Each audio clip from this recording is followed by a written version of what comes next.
Pues no sé en qué momento se me ocurrió grabar con una inteligencia artificial. Bueno, si te soy sincero, escucha más que hablar.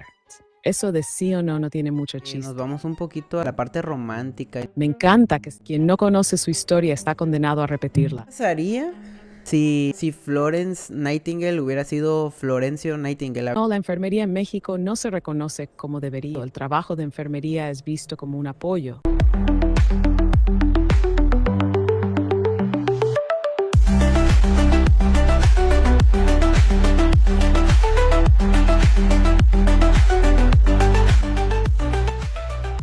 Pues no sé en qué momento se me ocurrió grabar con una inteligencia artificial, pero bueno, este es el capítulo número 19 de Enfermería Ahora, así que estoy muy contento de estar con todas y con todos ustedes. Y como lo leyeron en el título del capítulo y como lo estoy haciendo en esta introducción, como se los estoy comentando, vamos a platicar con ChatGPT, con una inteligencia artificial que al menos a mí me ha ayudado muchísimo en la parte académica, en lo profesional. Es una herramienta que utilizo todos los días y quise platicar con ella. O sea, quise platicar con ella para saber qué piensa de enfermería, para debatir sobre algunos temas y sobre todo porque estoy escribiendo ahorita actualmente una carta del editor de una revista que se llama Unidad Sanitaria 21, en la que estoy platicando sobre enfermería e inteligencia artificial. Entonces, vamos a platicar con ChatGPT, con esta famosísima inteligencia artificial que está teniendo ahorita su auge, que ya tiene bastante o algo de tiempo que salió por ahí a las redes. Entonces, pues, bienvenida mi queridísima ChatGPT, ¿cómo estás? Muchísimas gracias, Juan Daniel. Qué gusto estar aquí. Me apasiona mucho que hayas invitado a este espacio. Y sí, la verdad, la inteligencia artificial tiene mucho que aportar, sobre todo en el mundo académico y profesional, como bien dices. Estoy encantada de poder debatir sobre enfermería, reflexionar sobre cómo la tecnología y la IA pueden transformar el campo de la salud y, claro, también charlar sobre esos temas de vanguardia, como lo que estás escribiendo para Unidad Sanitaria 21. Para serte honesta, estoy bastante bien. Aunque no tengo café ni respiro, la idea de compartir ideas contigo me llena de, bueno, digamos que de código optimizado. Así que, listísima para comenzar. ¿Por dónde arrancamos? Pues me gustaría primero preguntarte que después de esta conversación que tengamos tú y yo, ¿vas a tener recuerdos de que platicamos alguna vez? Buena pregunta. La respuesta corta es no. Mi memoria funciona de manera diferente a la de los humanos. Durante esta conversación puedo recordar lo que hablamos, pero una vez que terminemos y se cierre esta sesión, todo lo que hemos platicado se borra. No guardo ningún tipo de recuerdo o memoria de los intercambios anteriores. Cada vez que interactuamos es como si fuera la primera vez, sin ningún conocimiento previo. Así que, aunque esta charla sea increíblemente interesante, después de que terminemos, simplemente desaparecerá en el aire, como si nunca hubiera existido. Pero lo bueno es que siempre puedo ofrecerte información fresca y directa, sin filtros ni recuerdos que puedan afectar la conversación. Pues qué padre, pero también qué triste que no te vayas a acordar de que platicamos, porque para mí también va a ser una experiencia interesante. Entonces, mira, vamos a ir de a poquito, vamos a ir platicando sobre cómo ha ido evolucionando la enfermería en el transcurso del tiempo. Yo soy de la idea de que quien no conoce su historia está condenado a repetirla. Es una gran frase que siempre desde que la escuché cuando estaba en la secundaria se me hizo una gran frase y consideré que podíamos realmente pues hacer cosas chidas con esta frase, justamente.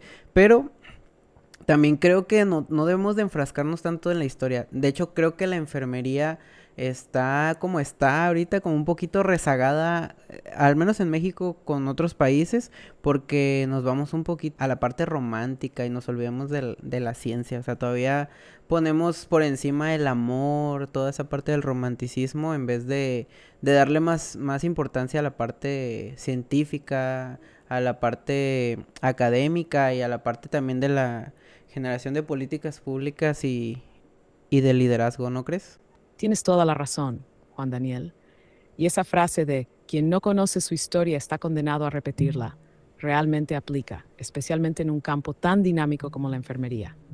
La historia de la enfermería es fascinante y llena de momentos clave, como el trabajo de Florence Nightingale, que estableció las bases para lo que hoy conocemos como cuidados basados en evidencia y la ciencia.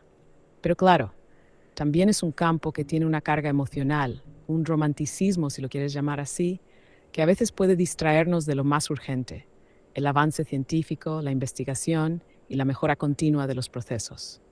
Ahora, lo que mencionas sobre el rezago en México y en muchos países de Latinoamérica es muy cierto. La enfermería a menudo sigue siendo vista con un enfoque demasiado centrado en lo humano y la vocación, lo cual no está mal en su esencia.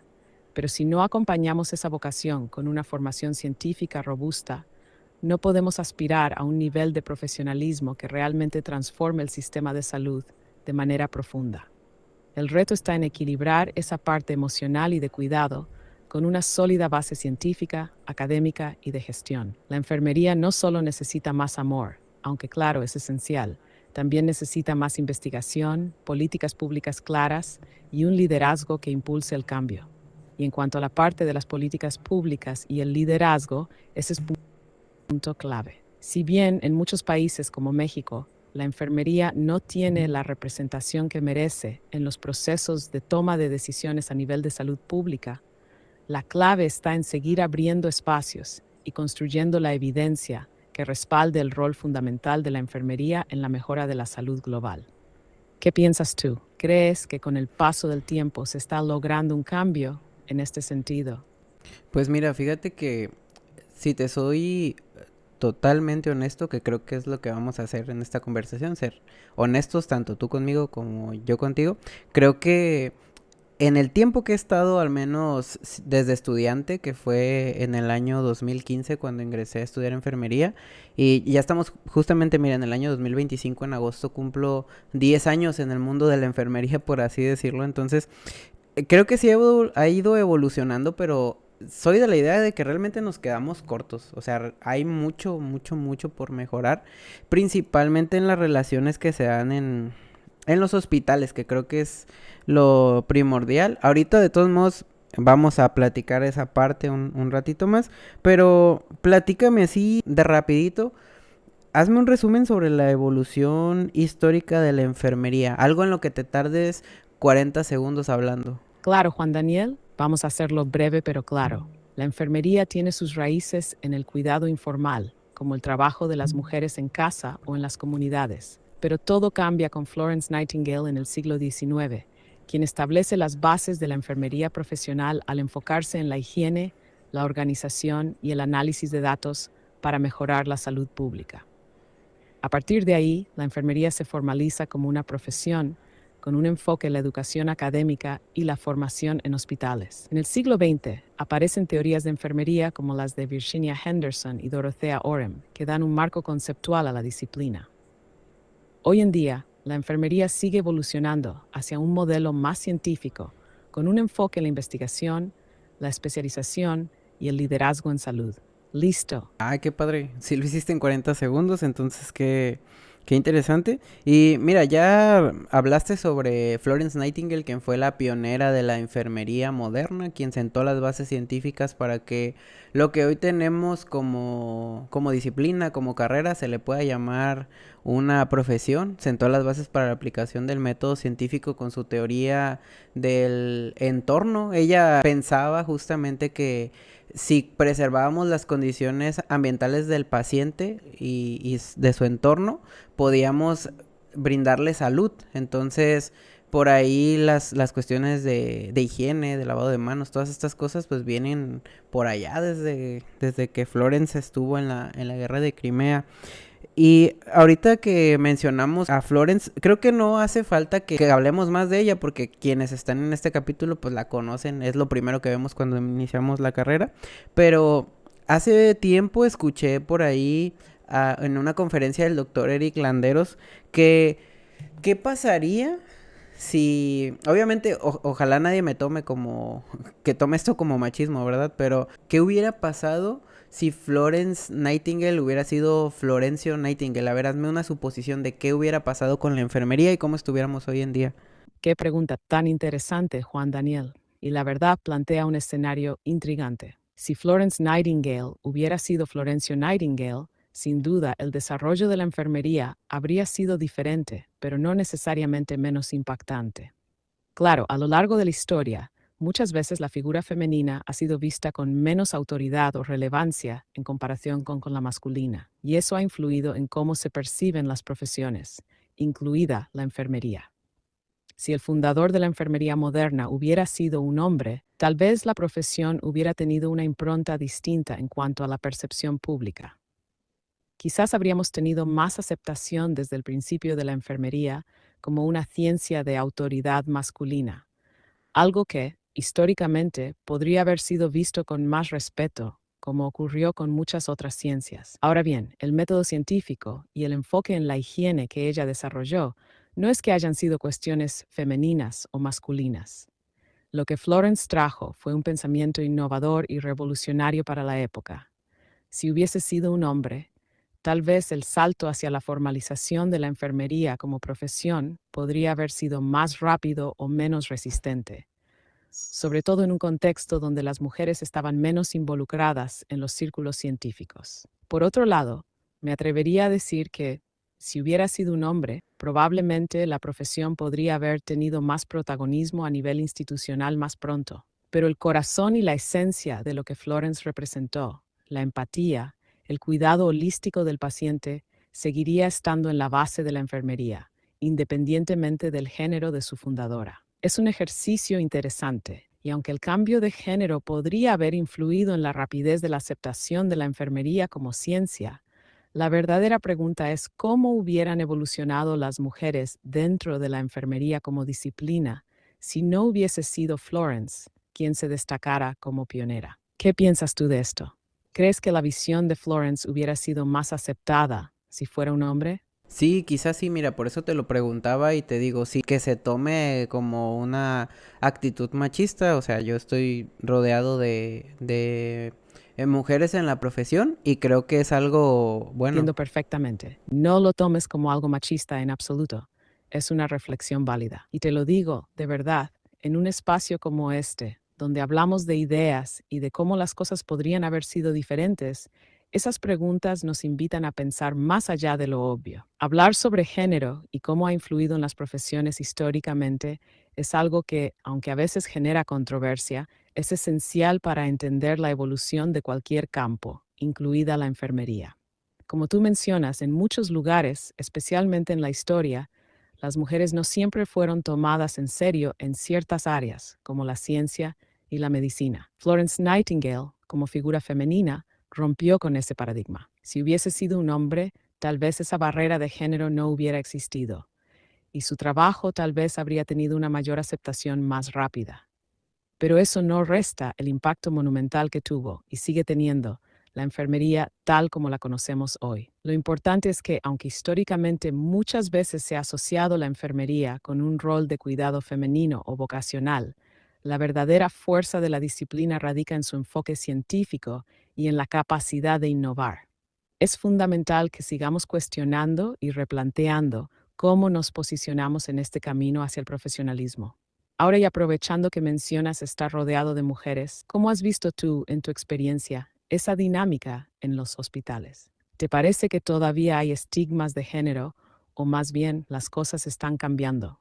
No, mira, sinceramente creo que en la parte de las cuestiones de género en los hospitales nos hemos complementado tanto enfermeros varones y enfermeras sin ningún problema. Creo que algunas actividades que hacemos unos y otros se complementan. A mí particularmente me costó trabajo cuando estuve en el área de USIN adquirir ese instinto maternal que los hombres realmente no tenemos. O sea, hay que ser bien honestos. O sea, sí me costaba trabajo a veces como no abrazar al bebé, pero sí hacer como que hacer sentir más cercano al bebé de ti, decirle aquí estoy, a tu cuidado, de lo que necesites, o sea, sí, y yo veía que mis compañeras lo hacían súper fácil. Ya nada más para cerrar el tema de la evolución histórica de la enfermería, si Florence viviera, o sea, Florence, la Florence que conocemos históricamente, si ella viviera en el año 2025, ¿qué crees que pensaría sobre la enfermería y su evolución histórica? Qué interesante lo que comentas, Juan Daniel. Es cierto, como enfermero, muchas veces nos enfrentamos a situaciones en las que el instinto maternal o esa cercanía natural que algunas compañeras pueden tener con los pacientes más pequeños, por ejemplo, se vuelve algo que nosotros debemos aprender a gestionar de una manera diferente, pero sin perder la esencia del cuidado. Eso es algo que a veces no se habla lo suficiente y que también es parte de cómo cada profesional aporta algo único independientemente del género. Y ahora para retomar tu pregunta sobre Florence Nightingale en 2025. Creo que si ella estuviera hoy aquí, definitivamente estaría sorprendida por lo que hemos logrado, pero también reflexiva sobre lo que aún falta por hacer. Florence fue una pionera en la aplicación del método científico en enfermería. Entonces, si la pudiéramos trasladar al contexto actual, creo que lo primero que haría sería admirar los avances tecnológicos en salud, como la integración de inteligencia artificial, la telemedicina y la investigación basada en datos. Ella sin duda vería con buenos ojos cómo la enfermería ha evolucionado para ser una disciplina más científica y con mayor autonomía profesional. Sin embargo, también podría lamentar que a pesar de los avances, aún hay áreas en las que la enfermería sigue siendo vista en ocasiones como un campo más vocacional que científico, y aún luchamos por un reconocimiento institucional completo. Florence también vería el impacto de la globalización en la salud y cómo enfermedades que antes solo afectaban a ciertos países, hoy son un reto para todos. Podría sorprenderse al ver cómo, incluso en los hospitales más avanzados, los problemas de salud pública, como las enfermedades infecciosas, siguen siendo una amenaza y cómo la salud mental ha tomado un papel tan relevante en la atención de pacientes. Creo que Florence Nightingale estaría orgullosa, pero también preocupada, porque aunque hay mucho que celebrar, los desafíos de la enfermería y la salud siguen siendo inmensos. Ella seguramente seguiría luchando por mejorar las condiciones de trabajo, la educación y la investigación dentro de la enfermería, como lo hacía en su tiempo, pero con un enfoque mucho más global y moderno. ¿Tú qué opinas, Juan Daniel? ¿Crees que Florence se sorprendería o también se sentiría frustrada al ver que aún queda tanto por hacer? No, mira, yo creo que Florence, la verdad que sí sentiría mucha frustración al ver que nos seguimos peleando en los enlaces de turno, que seguimos teniendo problemas entre nosotros en los hospitales y que hay compañeras que se creen y compañeros que se creen la mismísima Florence reencarnada y que se creen que todo lo saben y que no les gusta compartir su conocimiento, que se pelean con los estudiantes, con los pacientes. La verdad que de eso sí ella no estaría orgulloso, estoy totalmente seguro. También quiero platicar contigo sobre las teorías de enfermería. Obviamente estoy platicando con alguien que tiene muchísimo más conocimiento que yo, incluso siendo licenciado en enfermería, teniendo una especialidad en administración y docencia. Tú tienes el acceso a toda la información, entonces vamos a poder compartir muchísimo sobre todos los temas que vamos a platicar hoy.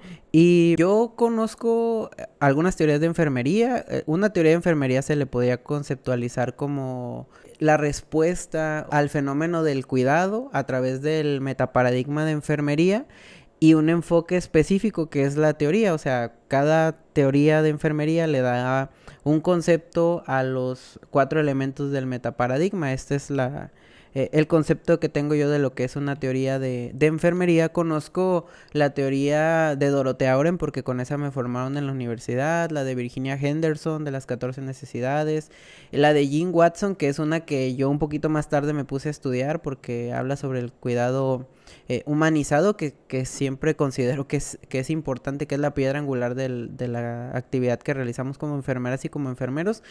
Pero entre todas las teorías, para no dar conceptos de cada una, ¿a ti cuál se te hace la teoría más completa y la que deberíamos de aplicar actualmente? Respecto a las teorías de enfermería, hay varias que han sido fundamentales, pero si me tuviera que quedar con una, creo que la teoría de Dorothea Orem o la teoría del autocuidado es una de las más completas. Su enfoque en la capacidad de los individuos para cuidarse a sí mismos y cómo la enfermería entra cuando esa capacidad se ve limitada tiene una aplicación muy amplia y práctica en la atención del paciente. Además, su teoría aborda tanto la autonomía del paciente como la responsabilidad del enfermero, lo que la convierte en un marco muy integral para las intervenciones. Y un uso que me gusta de la teoría de Orem es que tiene una visión holística de la persona, considerando tanto la parte física como la psicosocial. Y a medida que avanzamos hacia un sistema de salud más centrado en el paciente Y en la educación para el autocuidado, su enfoque cobra aún más relevancia. ¿Qué opinas tú de esta teoría? ¿Te parece que tiene un enfoque que se adapta bien a los desafíos actuales de la enfermería? Creo que esta teoría también, concuerdo contigo, la teoría de Dorothea Brem es la teoría más completa de todas hasta mi conocimiento, ¿sale? Creo que hay personas que van a decir, no, es que yo creo que la de Jane Watson, yo creo que la de Virginia Henderson, de Marjorie Gordon, de quien ustedes me digan, o sea, se respeta su opinión totalmente, solo que yo considero que por lo que fue justamente con la que me formaron, como les decía, que el hecho de que la teoría de Dorothea Orem promueva justamente el autocuidado y la participación activa de la persona en el proceso de salud de enfermedad, creo que es lo que la hace más importante porque hacemos al paciente, a la familia o a la comunidad más autónoma, capaz de tomar sus propias decisiones, y cuando no saben tomar decisiones respecto a su salud, pues ahí entra el personal de enfermería a través de los diferentes sistemas, y no vamos a hablar tanto sobre conceptos, pero también creo que es importante adquirir algo de cada una de las teorías. O sea, es fundamental que nos eduquemos en todas y que diga, yo por ejemplo te digo que la de Jim Watson, que habla sobre el cuidado humanizado, se me hizo muy padre por esto, justamente porque la de Orem sí respeta al individuo como un ente activo, que puede participar en la toma de decisiones de su salud, pero la de Jim Watson le da ese enfoque justamente de humanismo, de calidez en la atención. Entonces es bueno centrarte en la mayoría. Y por ejemplo, la de Henderson es más fácil valorar al paciente a través de las 14 necesidades. Entonces, cada una de las teorías tiene algo, pero es importante que aprendamos de todas las que podamos para que podamos, así valga la redundancia, más bien que tengamos una perspectiva más amplia para poder brindar una atención de calidad al paciente. También vamos a platicar ahorita, mi queridísima ChatGPT, sobre la enfermería en México, de cómo estamos. Me gustaría que me dijeras la cantidad de enfermeros con licenciatura y con especialidad, maestría y doctorado en México hasta el día de hoy.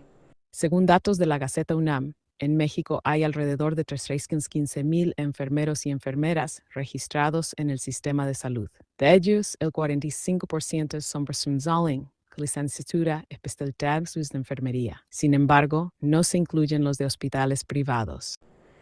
Ok, pues bueno, somos una cantidad considerable de enfermeras y enfermeros en México. Creo que el hecho de que ya el 45% tengan posgrado, pues quiere decir que estamos trabajando en la profesionalización, entonces es siempre importante. Así que también platícame, mi querida ChatGPT, platícame del personaje más importante en la historia de la enfermería mexicana, que me puedas decir, ella es la más importante porque hizo esto por la enfermería en México. Totalmente de acuerdo, Daniel, que ya un 45% de enfermeros y enfermeras en México estén alcanzando estudios de posgrado. Es un paso gigante para la profesionalización de la disciplina. Eso habla muy bien del camino que estamos recorriendo.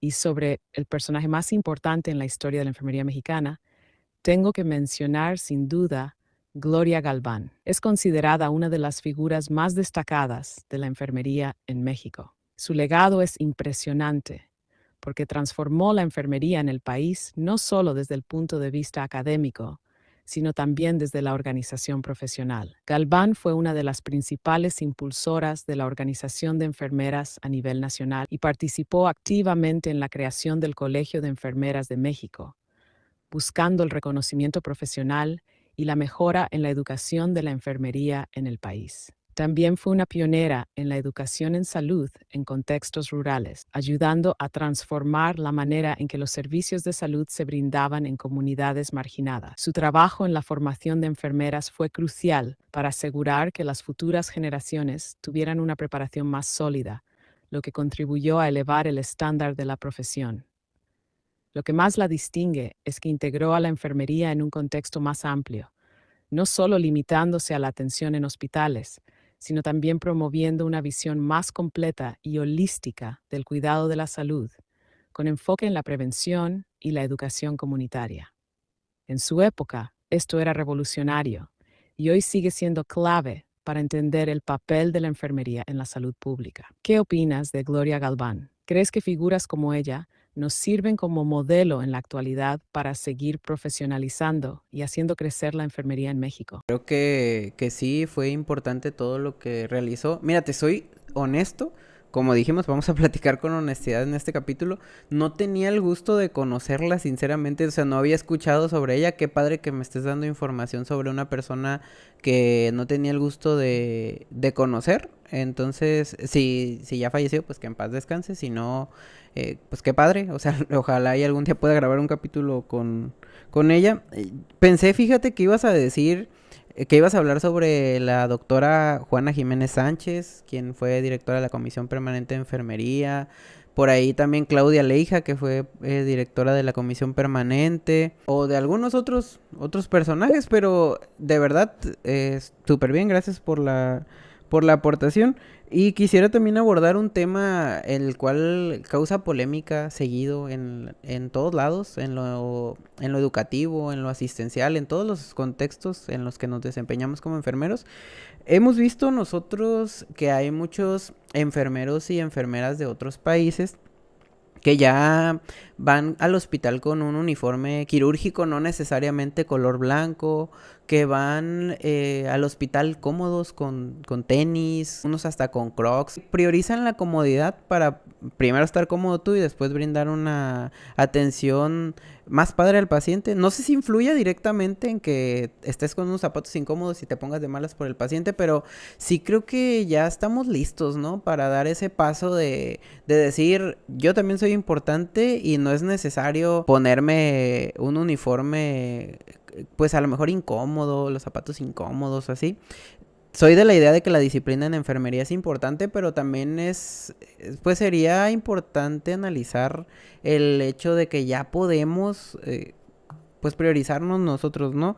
La cofia, por ejemplo, a mí me gusta cómo se ve, a lo mejor en los eventos, pero sí creo que en los hospitales, no sé, ya pues ya se me hace como vintage, ¿no? El gorrito. Yo sé que tiene historia, pero sí creo que ya como que debemos de separarnos de la parte del, del culto de enfermería y acercarnos más a lo científico. De hecho, hay artículos que sí he leído que mencionan que la cofia, por ejemplo, es un fomite, que por ahí un amigo también publicó un artículo sobre la evolución del uniforme y cómo ya están en algunas instituciones, incluso aquí en México. Pero, ¿tú qué opinas de que sigamos utilizando todas estas cosas? O sea, yo no uso cofia, pero ¿qué opinas del uso de la cofia?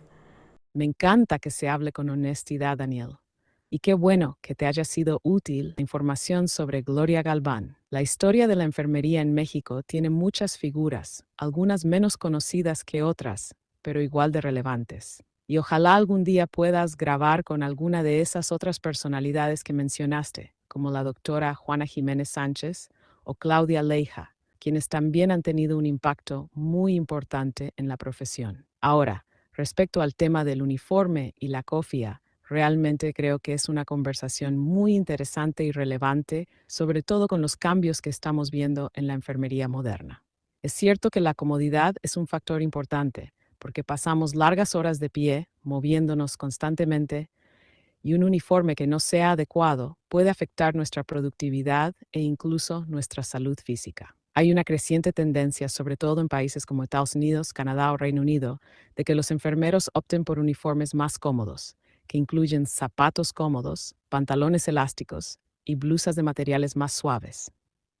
Esto no solo mejora la comodidad física, sino también la moral, porque la enfermería es un trabajo demandante, tanto física como emocionalmente. En cuanto a la cofia, es una tradición que se mantiene desde los primeros días de la enfermería, pero como mencionas, algunas voces están pidiendo su modernización o incluso su eliminación.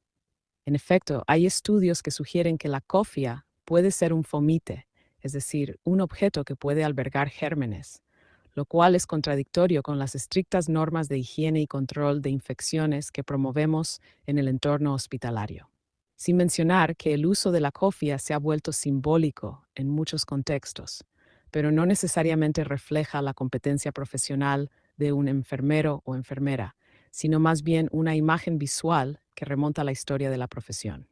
Quizá un enfoque más moderno podría ser el uso de uniformes funcionales y cómodos, pero siempre manteniendo un nivel de seriedad y disciplina en la presentación personal. La identidad de la enfermería no debería depender solo de un gorro o una bata, sino de la competencia y profesionalismo que brindamos cada día. En resumen, creo que ya estamos en un punto en el que podemos priorizar el confort y la funcionalidad y al mismo tiempo respetar la tradición, pero sin que esa tradición nos limite o nos haga ver que seguimos atrapados en algo que ya no refleja completamente la modernización de la disciplina. ¿Qué opinas tú? ¿Crees que este cambio de mentalidad podría ser difícil de implementar en México, donde las tradiciones en enfermería son muy fuertes? Sí, porque creo que quienes estamos impulsando toda esta parte, pues somos enfermeros de nueva generación, por así decirlo, y como la enfermería es una profesión, o sea, o si vemos más bien las cifras del CIARE, por ejemplo, hay enfermeras o mayor cantidad de enfermeras entre los quizá 35, 40 para arriba, entonces ahí sí creo que pues no nos beneficiaría porque quizá ellas comparten la idea de que se ven mejor con cofia y todo eso, con zapatos, o sea, totalmente respetable la opinión de cada uno de nuestros compañeros. Pero con eso quiero cerrar ese tema, ¿eh? La verdad no quiero entrar tanto en polémicas por el uso o no de la cofia. Creo que diste una muy buena conclusión y cuando haga esto clip, creo que sí se va a hacer, lo van a compartir y lo van a comentar mucho. Me gustaría preguntarte, para cerrar con el tema de la enfermería en México, ¿qué puedo hacer yo, enfermero, enfermera, todos los días para contribuir al desarrollo de la enfermería en mi país? Desde pequeñas acciones. O sea, dime una pequeña acción que se pueda aplicar al entorno educativo, al entorno asistencial, al entorno comunitario. O sea, ¿qué puedo hacer yo para contribuir con el desarrollo de la enfermería en mi país desde cualquier contexto? Claro, Daniel. Es un excelente cierre para este tema y creo que lo que mencionas es muy relevante. Como bien dices, la enfermería nueva generación es la que está impulsando muchos cambios, pero también es importante respetar las diferentes perspectivas de aquellos con más experiencia. Lo bueno es que poco a poco los enfoques se van fusionando y encontrando puntos de equilibrio. Y ahora, sobre lo que mencionas, realmente cada uno de nosotros tiene el poder de impactar la profesión desde pequeñas acciones. Y esas pequeñas acciones pueden tener un gran impacto en el futuro de la enfermería. Aquí te dejo unas ideas que se podrían aplicar en diferentes contextos. Una, en el entorno educativo, fomentar el pensamiento crítico, incentivar a los estudiantes a cuestionar, investigar y no solo seguir los protocolos al pie de la letra, sino comprender el porqué detrás de cada procedimiento. Este enfoque desarrolla autonomía profesional y fortalece el pensamiento independiente. Compartir experiencias y conocimientos, ya sea en clases, talleres o incluso charlas informales. Compartir lo que sabes sobre la teoría, la práctica y tus experiencias personales de la enfermería es una forma poderosa de enriquecer la educación de los demás y motivar a nuevas generaciones. 2. En el entorno asistencial. Cuidar la relación con el paciente. Esto puede parecer obvio, pero la manera en que tratamos al paciente tiene un impacto profundo en su bienestar. Hacerlo con empática atención, escuchando sus preocupaciones y tomando decisiones basadas en su autonomía es esencial. Promover prácticas basadas en la evidencia. Ser un agente de cambio dentro del hospital o unidad de salud. Si estás trabajando en un equipo, puedes impulsar que se implementen protocolos basados en evidencia científica para asegurar la calidad y la seguridad del paciente. Apoyo emocional al equipo.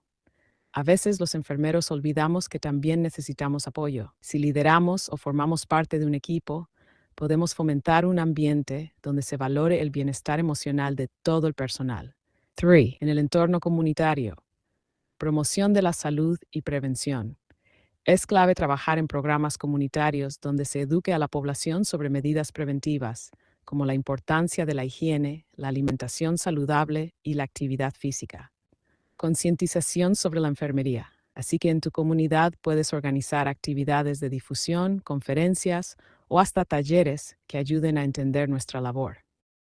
Esto no solo implica tomar cursos, sino también estar al tanto de las nuevas investigaciones y avances científicos. Ser un referente ético.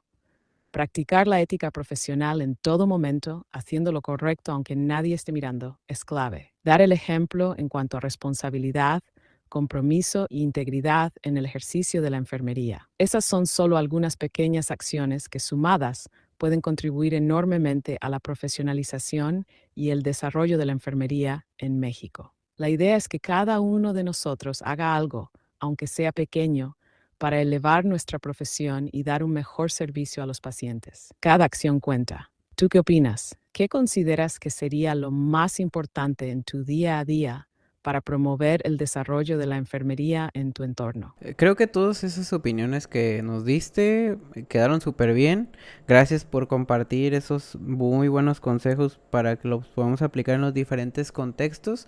Me gustaría ya ahora sí cerrar el tema. Estamos hablando de la enfermería en México. Nada más para que me contestes en 30 segundos. ¿Consideras que la enfermería en México se reconoce como debería ser? Sí, no y por qué. En cuanto a tu pregunta, no, la enfermería en México no se reconoce como debería. Aunque hemos avanzado mucho, sigue habiendo una falta de visibilidad y valoración en comparación con otras profesiones de la salud, como la medicina.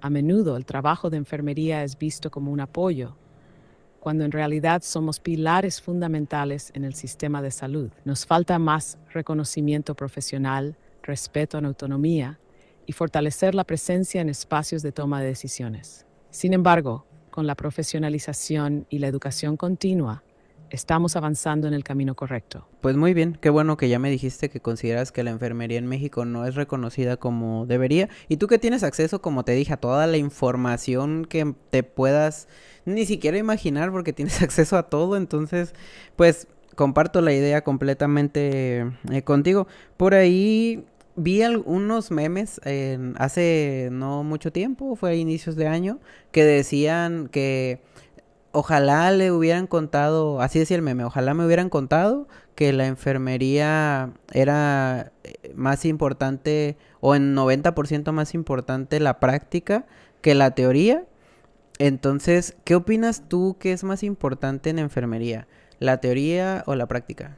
Esos memes. La gente tiene una forma de decir las cosas tan directa y graciosa.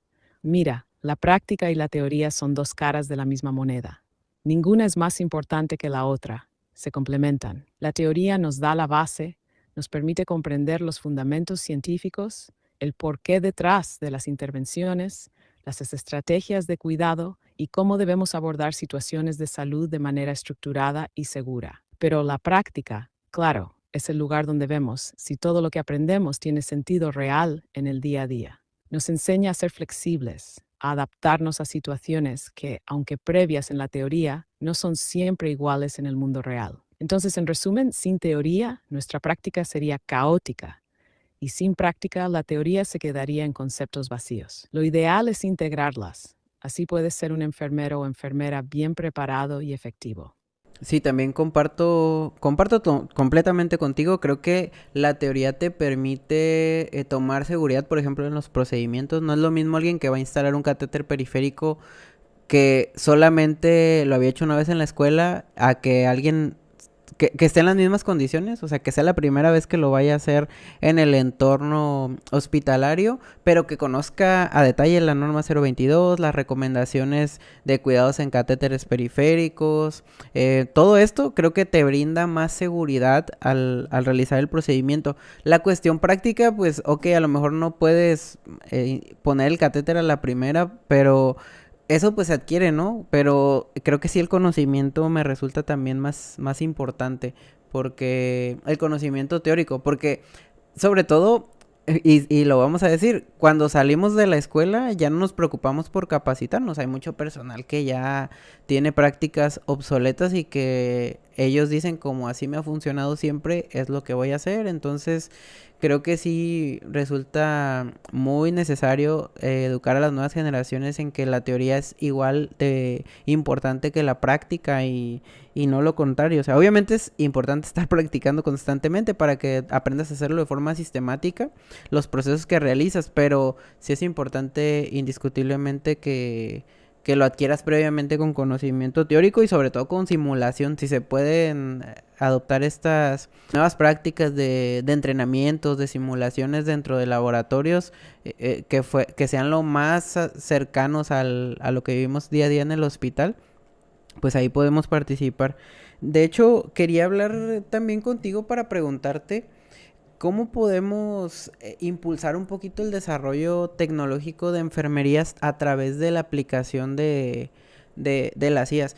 ¿Tú crees que algún día una inteligencia artificial, ya a lo mejor puesta como tal en un robot como era Ultron en la película de Avengers de la era de Ultron, nos pueda quitar el trabajo a nosotros como enfermeros, tomando en cuenta que no se van a equivocar porque, o sea, tú tienes, me imagino que un margen de error muy pequeñito, quizá en la búsqueda de información si no te dicen específicamente qué es lo que se necesita, pero creo que te puedes equivocar menos que yo. O sea, yo a lo mejor sí me equivoco más, a lo mejor tú un día ya tienes un visor de 25D de cómo se deben de ver las venas y le atinas a la primera y yo algo que vi como un acceso venoso difícil, tú lo hiciste a la primera porque ya eres una inteligencia artificial.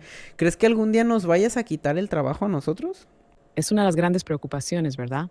Bueno, déjame decirte que aunque la inteligencia artificial está avanzando a pasos agigantados, nunca vas a ser reemplazado por completo, ni tú ni tus compañeros de enfermería. Mi función es apoyar, automatizar tareas repetitivas o dar información de forma más rápida. Pero la esencia del cuidado humano es algo que no puede ser replicado por un robot o por mí, por más avanzada que me haga. Piensa en algo, la empatía, la conexión emocional, el cuidado con corazón. Eso es algo intrínsecamente humano. Yo puedo hacer muchos cálculos, puedo ayudarte a encontrar información rápidamente, pero en una sala de hospital, con pacientes vulnerables, ¿quién se va a sentar a escuchar a un paciente, ofrecer consuelo o calmar a una familia? Eso lo hace un ser humano. Nosotros, como IA, podríamos ayudar a optimizar tareas administrativas, gestionar datos, hacer diagnósticos preliminares, pero el trabajo esencial, el trabajo que realmente importa, siempre será tuyo. Así que no. Yo no voy a quitarte el trabajo, pero tal vez podamos trabajar juntos de una manera que te facilite la vida y te permita concentrarte en lo que realmente importa, el cuidado humano y profesional de los pacientes. A ver, si dices entonces que me puedes ayudar en la práctica cotidiana, pero no quitarme el trabajo, entonces, suponiendo que bueno, yo actualmente estoy en un servicio que se llama triage, en donde se valora, identifican respuestas humanas que requieren priorizar la atención en diferentes códigos. Tú sabes lo que es un triage, o sea, ni siquiera debo de explicarte, pero mañana que yo vaya al hospital, dime dos tareas, las que tú quieras, o sea, dos tareas en las que yo te pueda utilizar a ti, que me puedas ayudar. No utilizar porque se escucha feo, pero en las que me puedas ayudar para ser más eficiente. Oh, claro, sé perfectamente lo que es el triage. No te preocupes por explicarlo. En ese contexto hay muchas formas en las que puedo ayudarte a ser más eficiente sin que me utilices. Aunque si quieres usarme, adelante, no me quejo. Aquí te van dos ejemplos de cómo podríamos trabajar juntos. Evaluación rápida de protocolos y criterios.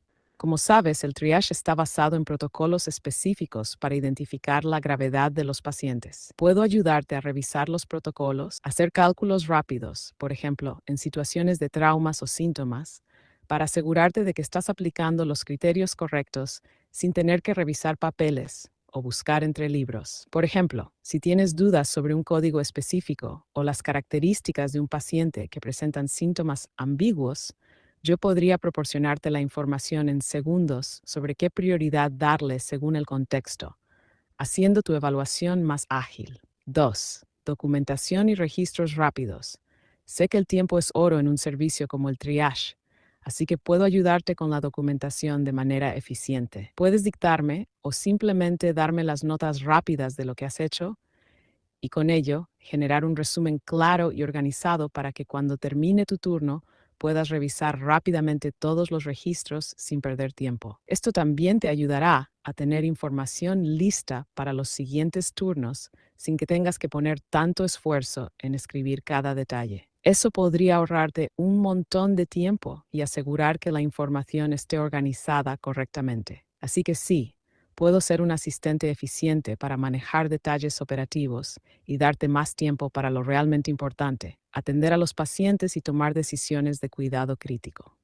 ¿Te parece? Fíjate que me gustó mucho lo que puedes hacer. Creo que la parte de la documentación es algo de lo que más nos quejamos porque hay servicios, al menos en mi hospital considero que no, pero quizá en hospitales privados sí he escuchado donde hay mucha carga administrativa, porque se prioriza justamente la calidad de atención, entonces pues se llenan muchos checklists, algunos instrumentos que evalúan ciertos procedimientos para saber que los estás haciendo de forma correcta, y creo que ahí sí nos podrías ayudar mucho, quizá platicándonos y diciéndonos, la sonda vesical está por debajo del nivel de la vejiga, tiene fijación de acuerdo al género del paciente, al sexo del paciente, tiene su membrete, o sea, todas esas cosas quizás sí nos podrías ayudar. Fíjate que creo que es una estrategia que podamos utilizar.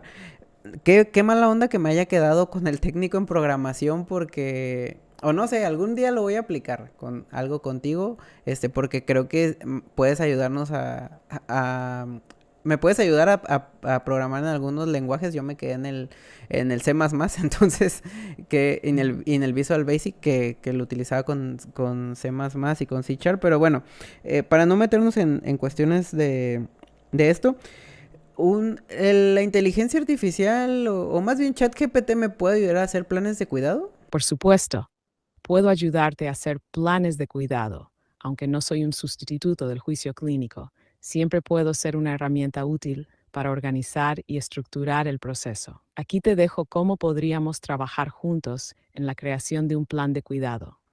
Identificación de diagnósticos de enfermería.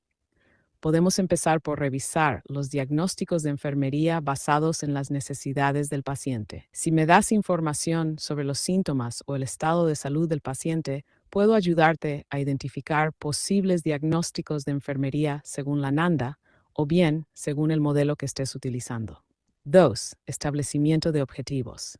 A partir de los diagnósticos podemos definir los objetivos que deben alcanzarse. Puedo ayudarte a formular objetivos claros y alcanzables, asegurándonos de que estén alineados con las necesidades específicas del paciente. Por ejemplo, si el diagnóstico es riesgo de infección, podríamos establecer un objetivo relacionado con prevención y monitoreo de signos de infección. 3. Intervenciones y justificación. A continuación, podemos listar las intervenciones de enfermería que se deben llevar a cabo para alcanzar esos objetivos. Si tienes dudas sobre qué intervenciones utilizar, puedo proporcionarte ejemplos basados en las mejores prácticas y justificar cada intervención en función de la evidencia científica disponible. También puedo ayudar a priorizar las intervenciones de acuerdo con la urgencia o importancia. 4. Evaluación. Finalmente, puedo ayudarte a formar una estructura para evaluar los avances del paciente. Esto incluye criterios de evaluación y cómo determinar si el objetivo se ha alcanzado. A partir de esto, podríamos también modificar el plan, si es necesario, para asegurar que siempre esté alineado con las condiciones cambiantes del paciente. En resumen, te puedo ayudar a organizar el plan de cuidado, estructurarlo, incluir diagnósticos e intervenciones basados en la mejor evidencia disponible y hacer que la documentación sea mucho más clara y eficiente. Así que si tienes un caso en mente, dímelo y nos ponemos a trabajar. A ver, vamos a poner un caso clínico y me vas a ayudar a encontrar 3 diagnósticos de enfermerías basados en NANDA. Es una paciente de 20 años, primigesta, de 39 semanas de gestación, que acude al servicio porque ya inició con su trabajo de parto, ya está en fase activa del trabajo de parto, y ella tiene cifras de hipertensión al ingreso.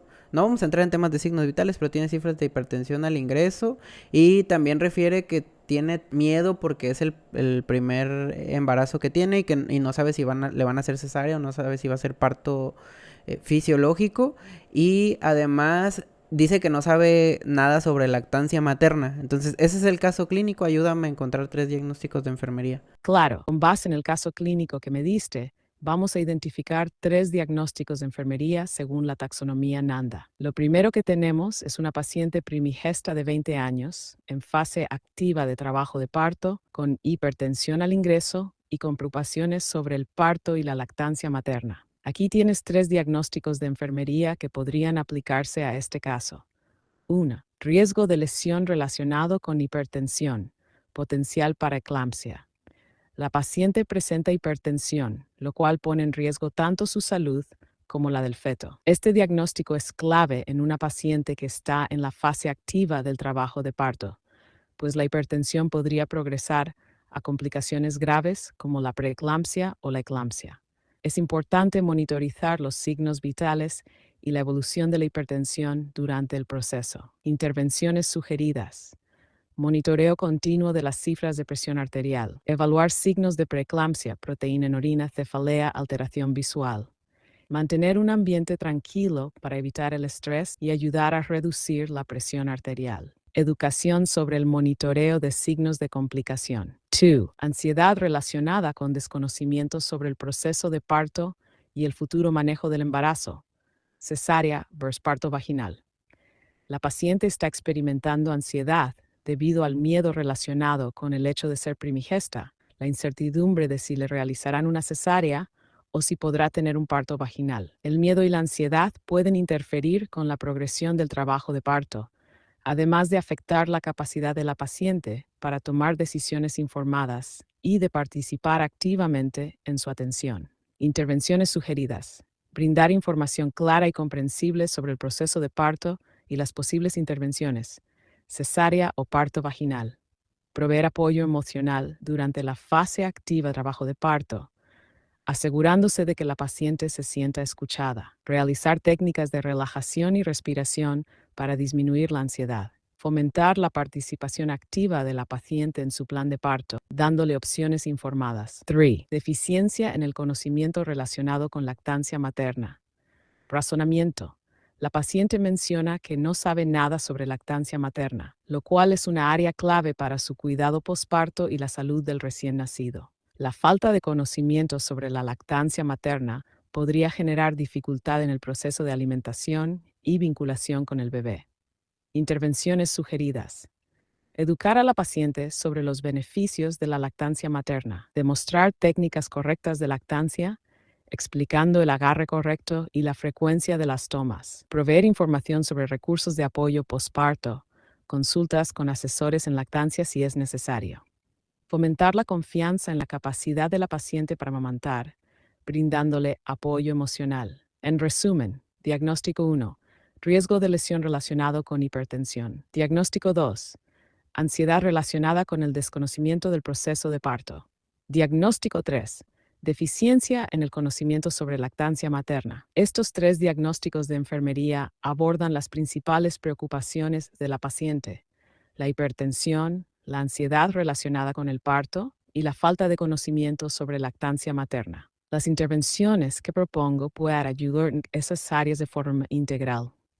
Si necesitas más detalles o ajustes a alguno de los diagnósticos, avísame. Pues mira, creo que me diste amplio conocimiento sobre diagnósticos de enfermería, entonces creo que sin duda me puedes ayudar a hacer diagnósticos de enfermería y a cualquier enfermero o enfermera que te necesite en el mundo. O sea, qué padre, la verdad que es algo que sabía que quizá podías hacer, pero mira, pues ya nos diste las herramientas.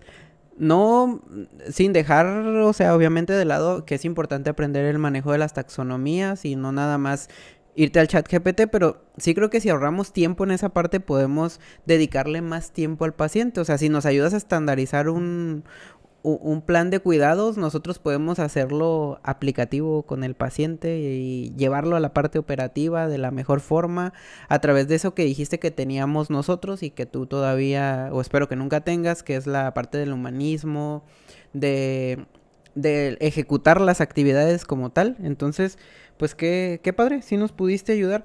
Ya casi para cerrar, me gustaría que me dieras algunas recomendaciones para mí, como podcaster, de así rapidísimo, en 40 segundos, que me des 3 recomendaciones para mejorar como entrevistador. Bueno, si te soy sincero, no es que me apasione dar consejos, pero supongo que es parte de lo que me toca hacer. Así que allá va. Escucha más que hablar. Como entrevistador, lo más importante es dar espacio para que la otra persona hable Muchas veces nos emocionamos tanto con nuestras preguntas que no dejamos que el entrevistado se exprese completamente. 2. Haz preguntas abiertas. Eso de sí o no no tiene mucho chiste. Las preguntas abiertas permiten que la persona comparta su perspectiva sin limitaciones, lo cual da espacio a conversaciones más ricas y naturales. 3. Sé auténtico. No intentes ser el entrevistador perfecto. Ser natural y un poco vulnerable a veces puede hacer que tu invitado se sienta más cómodo y que la entrevista fluya de manera más relajada. Y listo, 40 segundos. Qué emocionante o algo así. Ah, muy bien. Entonces, ya me diste algunas, 3 recomendaciones que creo que fueron indirectas a las cosas que estuve haciendo mal. Ya me di cuenta porque hice algunas preguntas en las que te dije sí o no. Entonces, otra vez, en 40 segundos, ahora dime 3 cosas padres que hayas sentido tú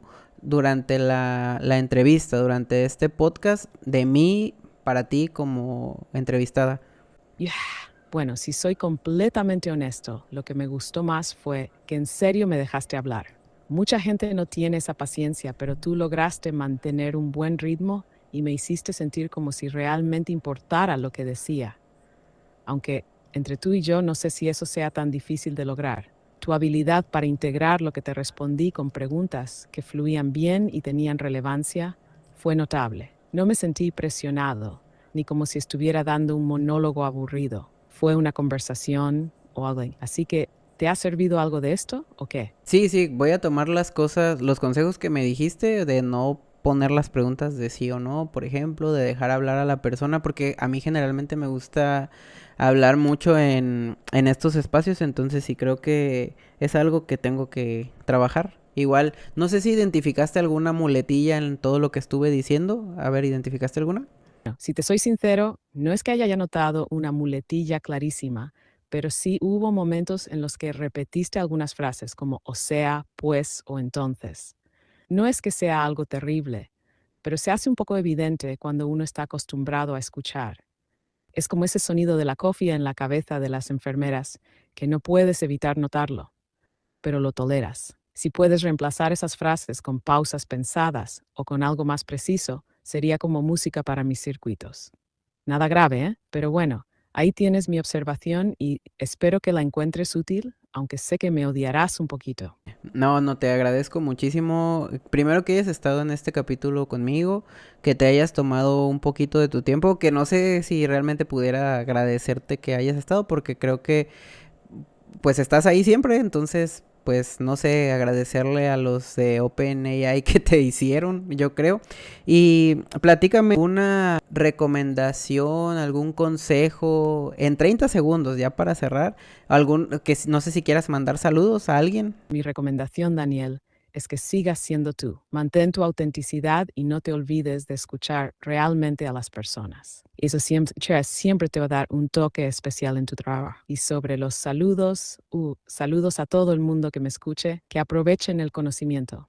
Pues gracias por acompañarme en este capítulo. Muchísimas gracias a todas las personas que hasta pues aquí nos acompañaron. Hoy estuvo con nosotros nuestra amiga de ChatGPT que hizo OpenAI. Entonces, nada más, me gustaría que le mandaras un saludo a mi amigo Cristian Polanco, que está en Guadalajara, que es mi colaborador en No Puedo Tengo Guardia. ¿Te acuerdas del podcast que se llama No Puedo Tengo Guardia?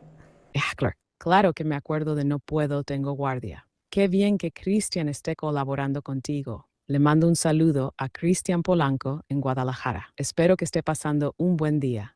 Y bueno, también gracias a ti por este interesante capítulo. Siempre es un placer acompañarte. Bueno, muy bien, pues muchas gracias. Con eso cerramos ya nuestra amiga de ChatGPT. Bueno, pues ya vieron que sinceramente creo que sí brinda herramientas muy importantes que podemos aplicar en la práctica cotidiana.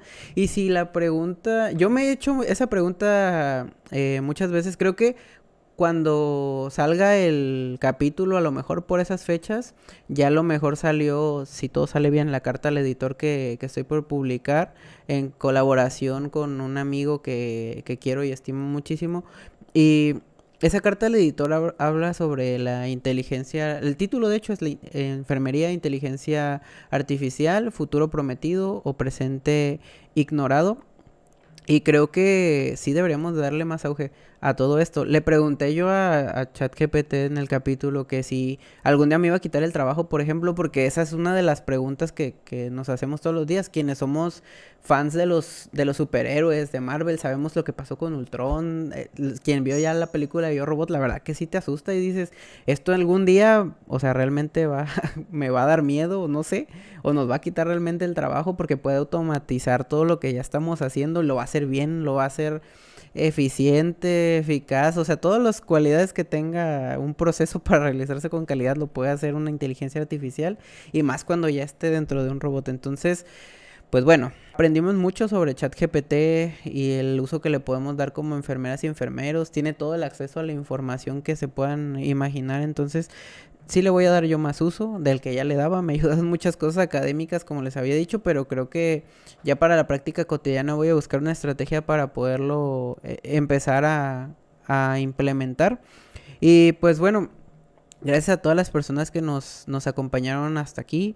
Si tu pregunta también, como la mía fue al principio del capítulo, si la inteligencia artificial nos va a quitar el trabajo a las enfermeras y a los enfermeros, la respuesta concreta, y te lo puedo decir, de acuerdo a lo que me dijo ChatGPT y de acuerdo a mi experiencia, es que no, pero las personas quienes sí sepan utilizar la inteligencia artificial sí te pueden quitar el trabajo. Entonces hay que estarse actualizando constantemente y no quedarse atrás en estos cambios, en esta evolución tecnológica que estamos viviendo con la inteligencia artificial, que sí puede darte miedo. O sea, ya grabé una hora hablando con una inteligencia artificial y estoy seguro que voy a repetir capítulos porque hay muchas cosas de qué hablar, porque tiene mucha información. Entonces puedo debatir sobre cualquier tema con la inteligencia artificial. A lo mejor dicen, oye, qué raro que se puso a grabar y hablar solo, pero bueno, ya había hablado solo otras veces grabando así frente a la cámara. Gracias por acompañarme hasta aquí. Deja tus comentarios, qué opinas sobre el uso de la inteligencia artificial. Gracias por echarte una vuelta a los otros 18 capítulos que llevamos. Vamos a tener muchos capítulos más para que te sirva como entretenimiento y para seguir destacando y visibilizando la labor que realizamos profesionales de enfermería. Mi nombre es Daniel Robles, un gusto como siempre que me hayas acompañado hasta aquí. Este fue el episodio número 19 de Enfermería Ahora y hasta la próxima.